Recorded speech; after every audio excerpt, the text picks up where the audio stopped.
আসসালামু আলাইকুম। রমজানের পবিত্র মাস তো শুরু হয়ে গেল, আর আজ হচ্ছে আমাদের প্রথম রোজা। আলহামদুলিল্লাহ যে আমরা আবারও এই বরকতময় মাসের সাক্ষী হতে পেরেছি। আজকে সেহরি খেয়ে আর আমি ঘুমাইনি। ফজরের নামাজ আদায় করা আর কোরআন তেলাওয়াত করতেই সকাল হয়ে গেল, তাই সকালবেলায় একটু ঘুম ঘুম পাচ্ছিল।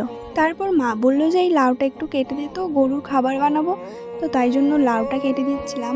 আর তাছাড়া রাত্রের জন্য মা এখনই তরকারি করে রেখে দেবে, কারণ সারাদিন রোজা রাখার পর হয়তো আর সন্ধ্যাবেলায় ভালো লাগবে না তরকারি করতে, তাই মাকে এই পেঁয়াজগুলো একটু কেটে দিচ্ছিলাম। যাই হোক, আর রমজান মানে তো শুধু না খেয়ে থাকা নয়, বরং আত্মশুদ্ধির একটি সুযোগ। তাই আমরা সবাই চেষ্টা করব এই পবিত্র রমজান মাসে নিজেদের গুনাহের জন্য আল্লাহর কাছে ক্ষমা চাওয়ার এবং আল্লাহর রহমতের জন্য।